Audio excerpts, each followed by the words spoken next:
happening?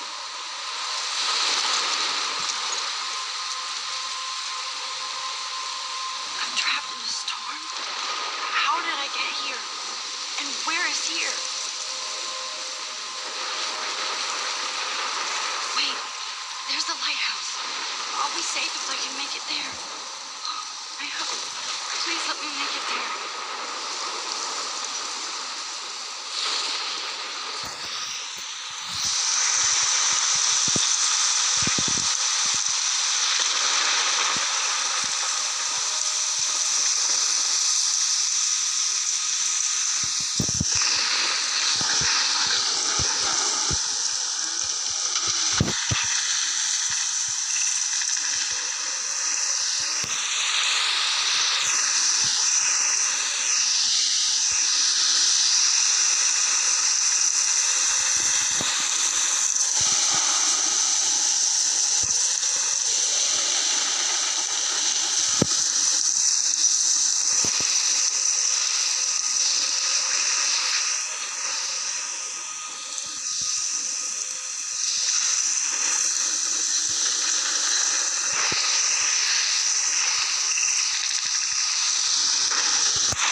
That was so surreal. Hitchcock famously called film little pieces of time.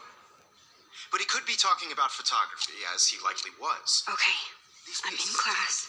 Everything's cool. I'm okay. From light to shadow. From color to chiaroscuro. Now, can you give me an example of a photographer who perfectly captured the human condition in black and I white? didn't fall asleep, and that sure didn't feel like a dream. Weird. Diane Arbus. There you go, Victoria. Why Arbus? Victoria? Why Arbus? Because of images of hopeless faces, you feel like totally haunted by the eyes of those sad mothers and children.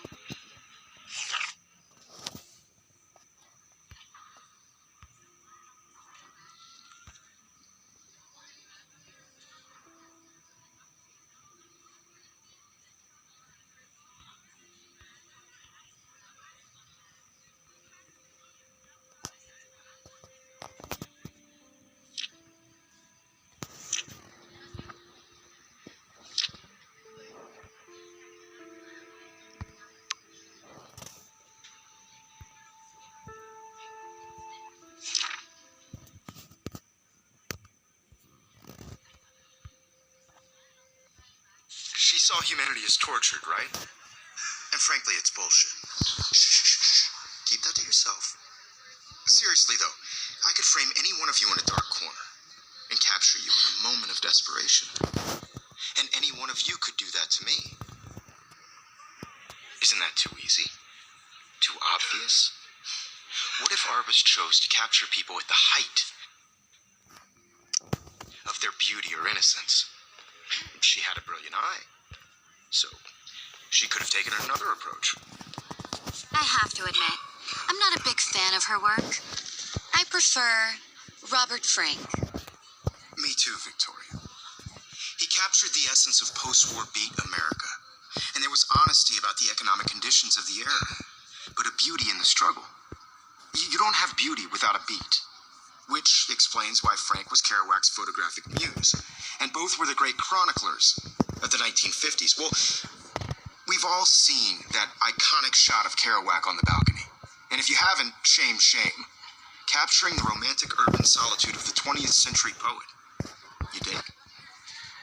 Now, contrast Frank's stark Americana with Salvador Dali's surrealist photographs. Like Cocteau, he was a true Renaissance man, and his famous Look at this crap. How can I show this to Mr. Jefferson? I can hear the class laughing at me now. portraits are famous early examples of that truly awful word you pesky kids love so much. I should take it, plus it's perfect for my portfolio. And I have to get my daily selfie quota. Expression.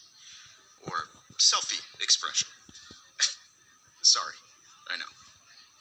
So if anybody wants to question the portrait as modern narcissism, they could go back hundreds of years to I can't believe I still have this pencil case. I should upgrade to the 21st century. But I like it old school. It's your turn to lecture us. Now, based on the chapters I have no doubt you all memorized, who can tell me the name of the actual process that led to the birth of the self-portrait?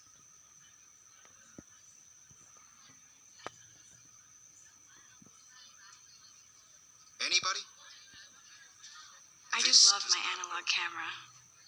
I should take a quick picture now.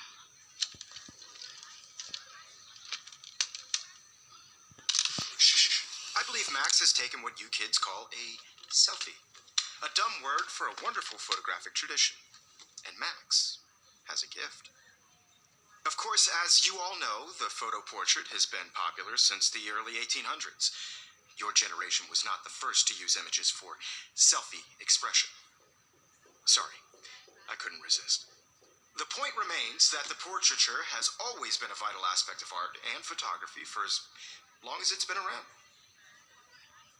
Now, Max, since you've captured our interest and clearly want to join the conversation, can you please tell us the name of the process that gave birth to the first self-portraits?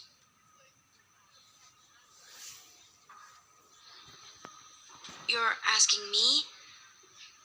Let me think.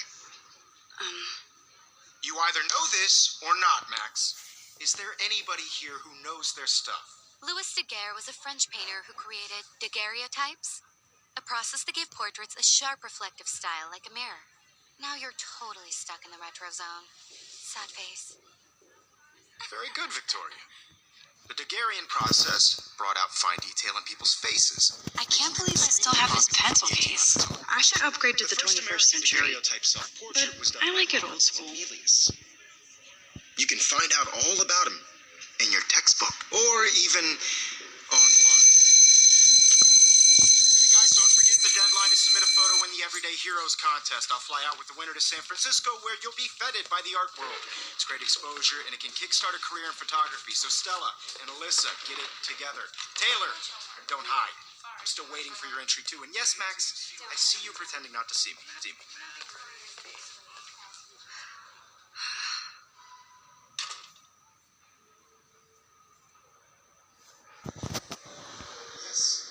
Victoria doesn't waste a second.